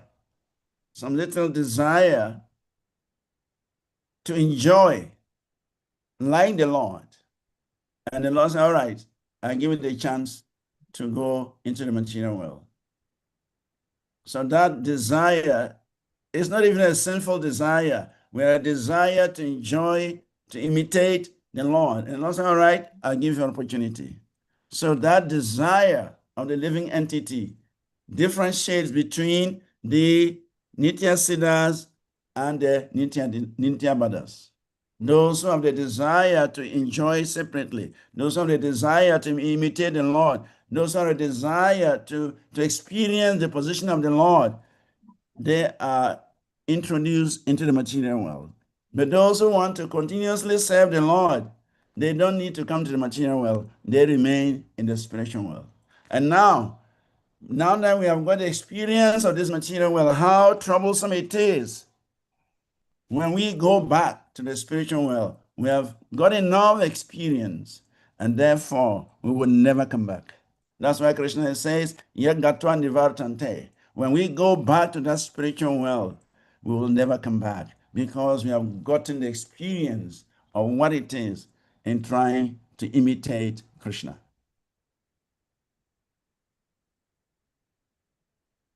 Does that Thank you answer? very much, Maharaj. I'm very much satisfied. Hare Krishna. even by Hare, your last statement, I was very satisfied. Hare Krishna. Having exhausted it, it's like somebody went to America now, enjoyed there, he might not want to go back to his village again. Yeah, We avoid going back. Thank you very much. that is true. I always want to remain high. That is true. Hare Krishna. Hare Thank you, Krishna. Madhava Prabhu, for your question and the answer given. This question was actually thank you. Anyone else with something to ask or to share before we bring this to a close? This topic, of course, is an eternal Yeah, topic, discussion. but just like Prabhuji said, those who hold the opinion that we, the conditioned souls, have never come from the spiritual world, they do not have any strong, tangible reasons. Mm. Because whatever reason they may give makes no sense. Mm. Because if Krishna is the source of everything, and Krishna in his original position is in the spiritual world, which means originally we all have come from him. And if a cat steals fish, nobody will blame the cat. That is how it's designed. So if we are conditioned souls and we're acting conditional, why should we be blamed? That is how we are. But we get blamed for acting stupid because naturally that is not how we're supposed to live. Yeah. So it makes no sense. But thank you for sharing this depth explanation and wisdom with us. And there is one video I would like to play in regards to this question, but I do not know because of maybe copyright. I will not play it while we are live. I'll play it when we go off so YouTube does not terminate this wonderful lecture. So we thank you all devotees. And if there is no further questions or reflections to share, we're going to humbly request all the devotees. Govinda Prabhu's hand is up. Oh, yeah, okay. Yeah, Govinda Prabhu, please, you may unmute. All right, thank you very much. Hare Krishna. Sorry, Prabhu. Maharaj, please can I accept my respectful obeisances? Aye. All glories to All Guru glories. Prabhupada. All glories to Gurudev, all glory to Srila Prabhupada, and all glories to you, a wonderful All glories to all of devotees. you wonderful souls who are listening. Hare Krishna. Hare Krishna. Thank you very much, Maharaj, for this wonderful presentation. And my question is, sorry I came late. Actually, I'm coming from Gitanagri Oh, wow. for the program. Yeah, And festival. Wow. most places, my cell phone does not have a reception. Oh. So, yeah, I came late. But I came to hear you talking about Sivananda Sena. Okay, Shivananda. Yes. Shivananda Sena. Chaitanya Mahaprabhu was pleased when he heard that Sivananda Sena was chanting in his mind. Within silence chanting. Puridas, yes. Yes, and Chaitanya Mahaprabhu was so happy. Yeah. And I also heard you saying that pleasing the devotees is the best way of attaining Krishna, of capturing Krishna. Yes. And Krishna also says that Bhakti Amam Abhijanante. Mm. And this confirms what you are saying, Yeah. that it's only through devotional service can I be understood. None, yes. So, so if the secret is to please the devotees of the Lord, that means that, it is also said that Krishna easily gives anything. Anything one asks Krishna, he can easily give. Yeah. But it's hard for Krishna to give devotional service, Yes. because when he gives devotional service, means you have the power now to purchase him. Yeah. And so he hardly gives devotional service. Now, my question is, what is the best way? What is the secret of pleasing or or attracting Krishna for him to bless one to please his devotees?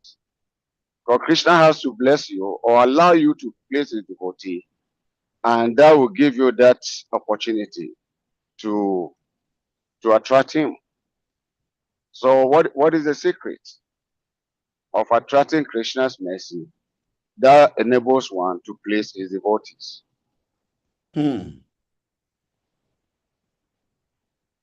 What is the secret? The secret is the devotee's mercy. When we meet devotees, when we associate with devotees, the devotees, they show us their kindness by praying to the Lord to help us. In fact, our greatest fortune is with the devotees. Without coming in touch with devotees, it is not possible to serve devotees. Sadhu Sangha, Krishna Kripa, Bhaktire Swabhava. The first thing is Sadhu Sangha. Wherever progress we made is simply due to Sadhu Sangha. Without association with sadhus, with devotees, there is no question of making any progress. So, for us to get the mercy in order to serve the devotees, somehow or the other, we must receive the mercy of sadhus.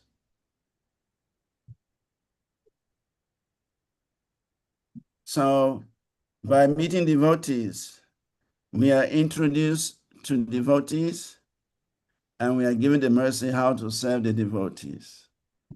Before we came to Krishna consciousness, we did not know who are devotees and we did not know how even to serve them. We didn't. But as soon as we begin to associate with devotees, then they introduce us to who is the devotee, and they also introduce us to how to serve devotees. So it is said that devotional service, the root cause of devotional service, the origin of devotional service is found in the association of saintly people, is found in the association of the devotees. So it's by the mercy of the devotees that we know the devotees and we serve the devotees. Without the sadhus, without the devotees, we will not even know who is a devotee and we will not even know how to serve them. But as soon as we begin to associate with the devotees, we will learn from them who is a devotee and we'll also learn from them how to serve the devotees. And that is the fact. When Narada Muni met the Bhaktivedantas, because he associated with them, he heard them discuss Bhagavatam, he heard them chant Hare Krishna, he got a remnants of that Prashadam, then he was introduced to devotional service. So our greatest fortune is associating with devotees. Without that, we cannot understand who is a devotee and how do we serve devotees. So devotional service begins with association. Sadhu Sangha, Sarva Shastra Hoy. That a moment's association with a devotee is the greatest opportunity, is the greatest gift one will ever receive in the form of a human being. And when we take advantage of that opportunity, then the path of liberation is open. So it's by the mercy of the devotees that we get the mercy to serve devotees. Without the mercy of the Vaishnavas, we will not be able to understand who are devotees and how do we serve them. If Srila Prabhupada had not gone west to establish this movement and taught the principles of bhakti, how shall we know? How shall the Westerners know what is bhakti? How will they know who is a devotee? How will they know how to serve devotees? So just by associating with Srila Prabhupada, he gave them all that understanding. And so they took it up. And they also became instruments in sharing this knowledge, in affecting others. And that's how the bhakti process spreads from one devotee to another, to another, to another, to another. And this way, the knowledge of service to Vaishnavas spreads.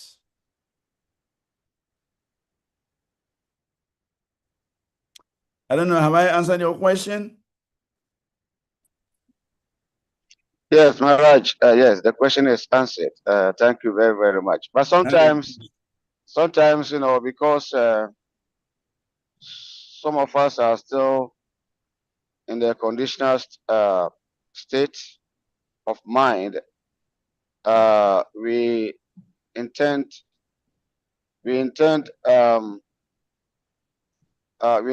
see devotees differently. We take this devotee as special. This one is just this and that, and so we don't pay attention. We don't try to see everybody as the agent of the Lord.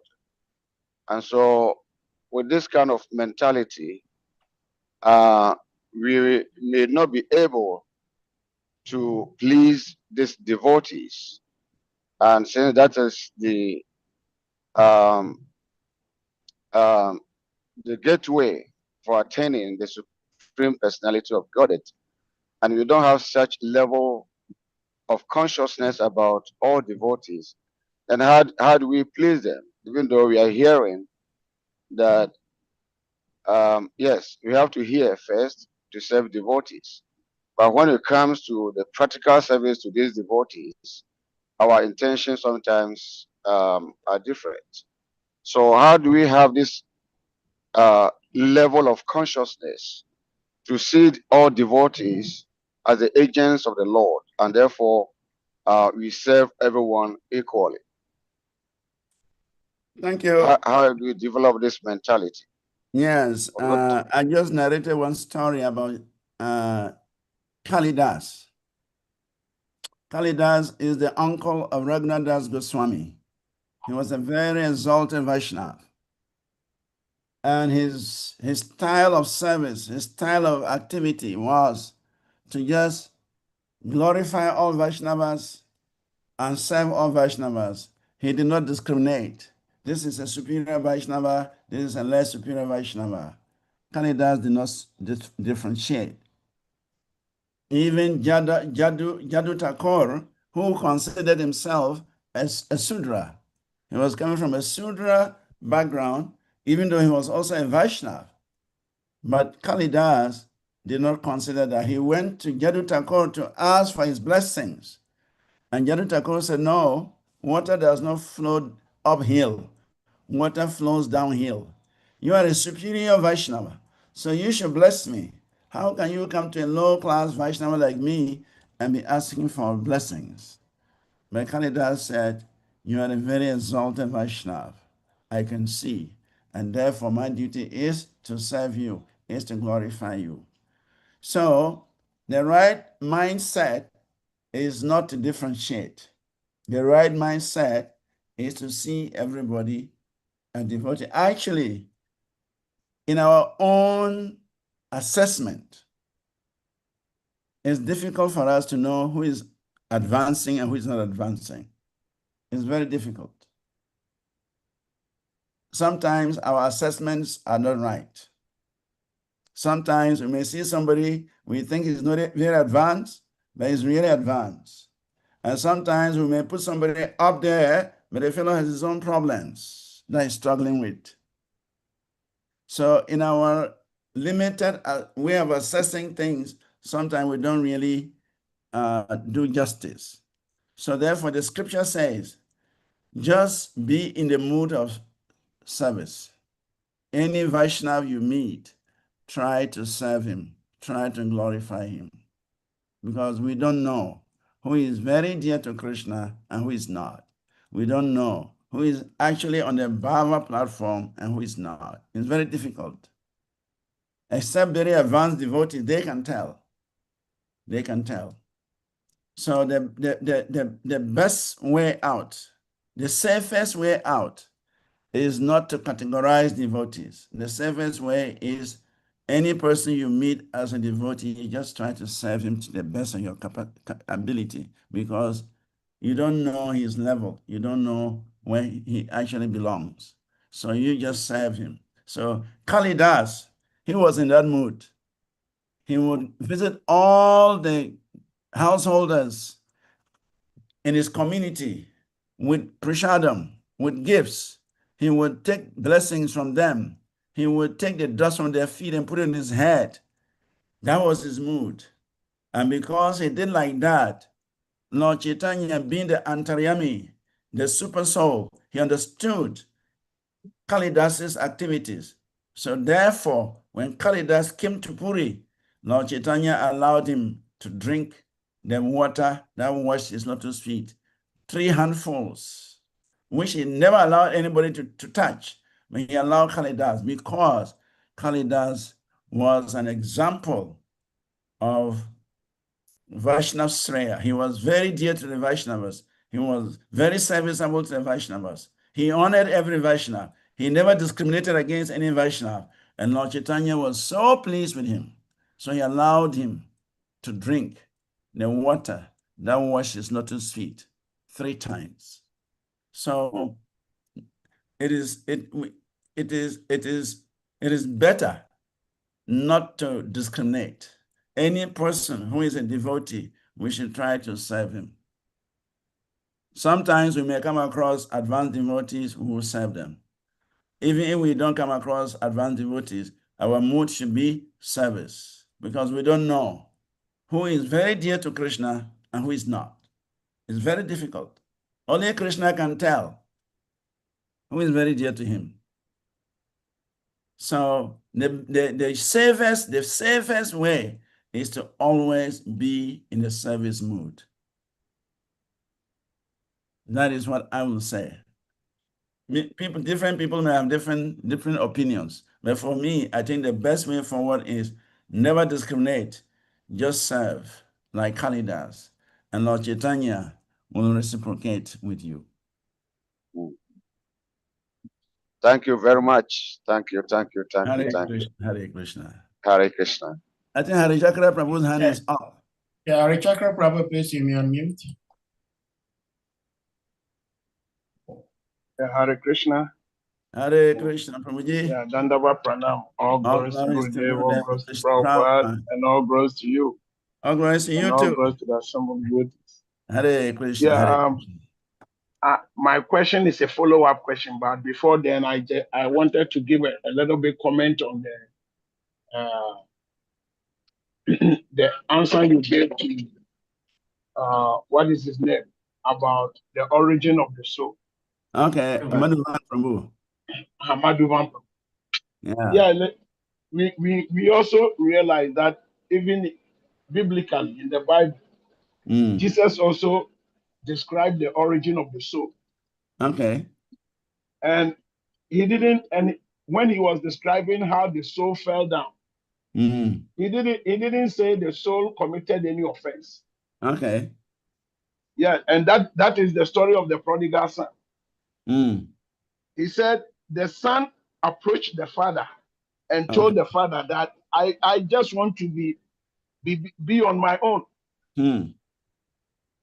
So let me go. And the father at first advised him that, look, it's not easy out there. I'm telling Mm. you, don't make the attempt. And the son said, you let me go and experience it. That's right. And he says the father gave him all the facilities to go, but he forewarned him that it's not easy. And when he went, in the beginning, he had a lot of opulences because the father has given him whatever he needed. Mm. And then gradually he became so absorbed in the material desires. And gradually his opulence was dwindling till it came to a time when he could not even get pig's food to eat. He has to steal to eat. All this time the father was still waiting for him. Mm. Then one day when he himself decided, no, I have had enough. My father's house, there is so much opulence. I want to go back. That's right. And immediately he made the required steps to go back. The father didn't wait. The father ran and met him. So we realize that the same thing is happening. When we come here and we get ourselves so absorbed in materialism, Krishna still makes some plans waiting for us. Yeah. But immediately we make one effort, immediately we take one step, then Krishna will run towards us by making different arrangements for us. So this actually explains that we did not actually commit an offense in the spiritual world, but with our free will, we were thinking that, oh, we can be on our own. And Krishna Yep. said, okay, go and Fine. see if you can be on your own. Yeah. Yeah. Now Yeah. my question is about trying to please devotees. Okay. Sometimes, no matter what you do, I mean, it's like human nature. Mm. There is somebody, no matter what you try to do to the person would never like you. You can take a humble position, you can do everything, try to serve the person will still not like you. And another way, there is some other devotees also, if even you don't do anything, they like you. Okay. And any little service you try to render to them, they appreciate you so much and they encourage you. So my Yeah. question is, how about if you come in contact with these two types of devotees? One is very pleased with you, he appreciates everything that you are doing. The other is doesn't like you at all. So what will be your stand? What will be your stand? Is Yeah, Krishna Gurudev. going to look at the one that is not pleased with you, or he's going to look at the one that is pleased with you? I will tell you one little story. In my early days, there was a devotee who was always criticizing me. So one time I went to Guru Maharaj and I said, Gurudev, this devotee is always criticizing me. What should I do with him? And Guru looked at me and said, that devotee who criticizes you is your best friend. Only that you don't see it that way. I said, how is he my best friend? He said, he is just reminding you things you're supposed to do. He sees something wrong and he's trying to help you correct the situation. So don't see him as an enemy or not to be your friend. You should look at it from the other end, that this person, even though he's critical about you, but he wants the good of you. So he said, if you have this vision, then even those who criticize you you will benefit from their criticism. And he gave me an example. He gave me a story. In Shalabhakti Siddhanta had a maid servant, I think in Calcutta. He had a maid servant who was cleaning the house, the temple, and this maid servant was a bit critical about Shalabhakti Siddhanta, the way he used to do things. And Bhakti Siddhanta was aware of it, but he did not say anything. So some of the disciples, they decided to banish the girl from the temple. They stopped her services. I think she was just a cleaner or something like that. So they said, no, you cannot be criticizing our spiritual master, and we entertain you here. So they said, your job is terminated. Don't come here again. So after a few days, Bhakti Siddhanta did not see the girl. So he asked the disciples, what happened to that cleaner? Where is he? They said, Guru Maharaj, that girl is always criticizing you, so we have stopped him from coming here. And Bhakti Siddhanta said, what do you mean? Did you ask me? He said, that girl is serving as a barometer. That girl, whatever she says, I see it as Krishna speaking through her. So bring her back. So Guru Maharaj gave me that example, that you see, in our conditioned state, we want people to glorify us. We want people to say good things about us. We want everybody to sing our praises in our conditioned state. But at a certain stage, we would begin to take feedback. We should see criticisms as feedback. Of course, sometimes people also criticize unnecessarily. But whatever it is, we should see that as a feedback, that this person is trying to help me make progress. And if we take advantage of those criticisms, we can improve. But if we see them always as, negative criticisms, then we will never take advantage of them.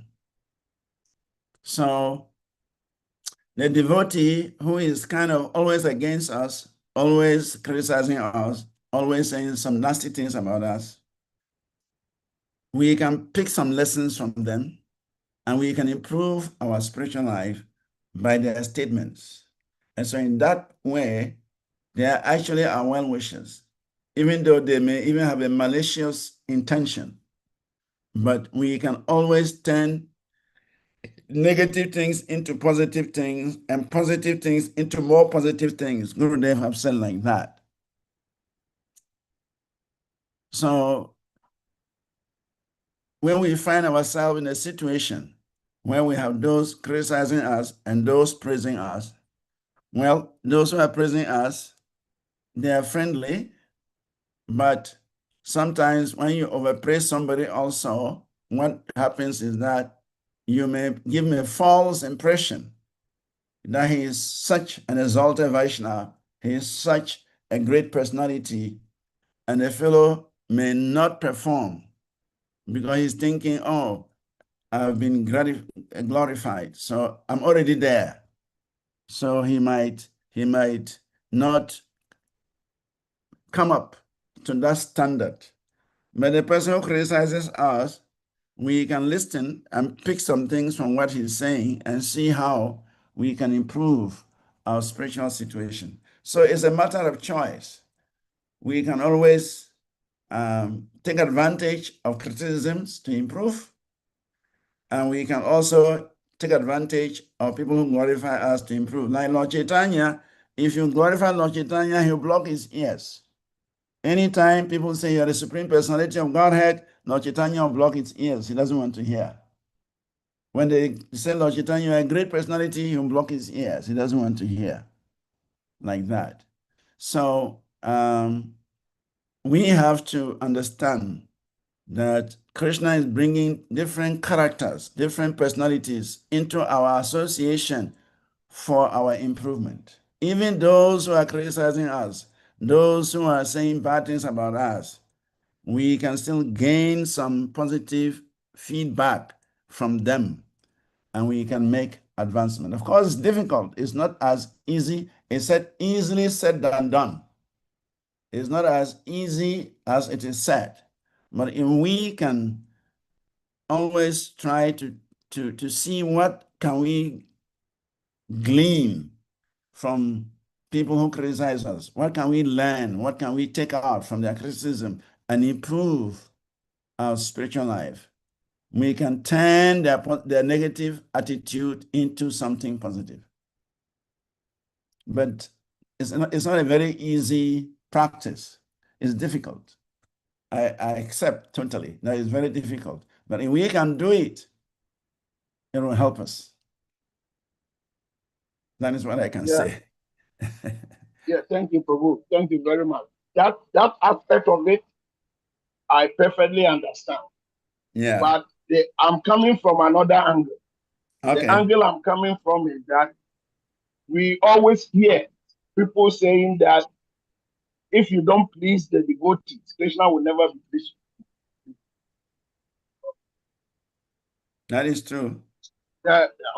So this is the angle I'm coming from. So Okay. there is this devotee. Maybe I'm trying my best to do everything I want to please him. But the Yeah. devotee always see me as an offensive person. So my question is Krishna going to look at the mindset of that devotee towards me to judge me, or he's going to look at the mindset of other devotees who also see me as me? So that is why my confusion is. No, there's no confusion. See, the issue is your intention. Krishna does not use someone's intention to judge another person. Krishna uses your intention to judge you. If you make a statement and your intention for making that statement is for the betterment of everyone or a particular person, but that particular person sees it differently. Krishna is the Antaryami. He's the super soul. He knows your intentions. And he knows the other man's intention, the other person's intentions. So he is not like a human being. We can say one thing, we can think of one thing and do a different thing. Normally we do like that. We'll be saying one thing, but we're not thinking about it. We are not actually acting according to what we are saying. But for Krishna, if our intentions are right, Krishna will give us the credit. If our intentions are wrong, then we should expect some punishment from Krishna. So Krishna does not judge us based on the opinions of others.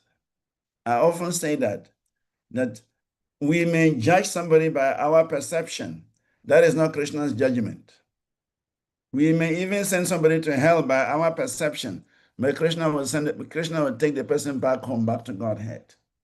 It is actually said that going back to home, back to Godhead, depends on Krishna's mercy. Krishna, he decides who goes home and who doesn't go home.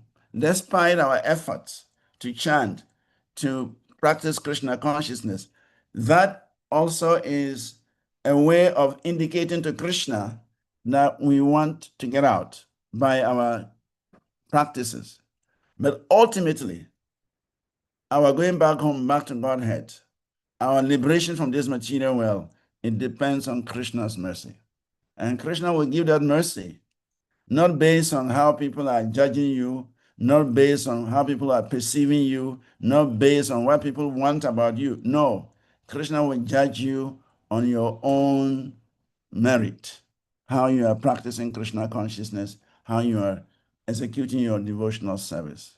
He will not judge you based on other people's perceptions. And that is why Krishna is with us as a super soul, so that he witnesses everything we do, and based on that, he passes his judgment. Thank you. Thank you. Hare Krishna. I think we can bring the class to a close. Already 5:05. Yes.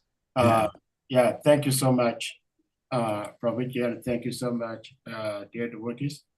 So we're going to humbly request all the devotees to kindly unmute yourselves, and we all happily and graciously chant Hare Krishna Maha Mantra to express our deepest appreciation to our revered speaker, His Grace Srivas VANACARI, for sharing his love and wisdom with us all. Please, if we all unmute, Jai. Hare Hare Hare Krishna, Hare Krishna, Hare Krishna Hare Krishna, Rama, Hare Rama, Hare Rama Rama, Rama, Hare Rama Rama, Hare Hare. Pancha Kalpa Tarigata, Kirtana Prabhupada Vaishnavebhyo Namo Namaha. Vaishnava Vrinda Ki Jai. Jai. All glories to His Grace Srivas VANACARI Ki Jai. Glories to Jagat Guru Srila Prabhupada Ki Jai. Yeah.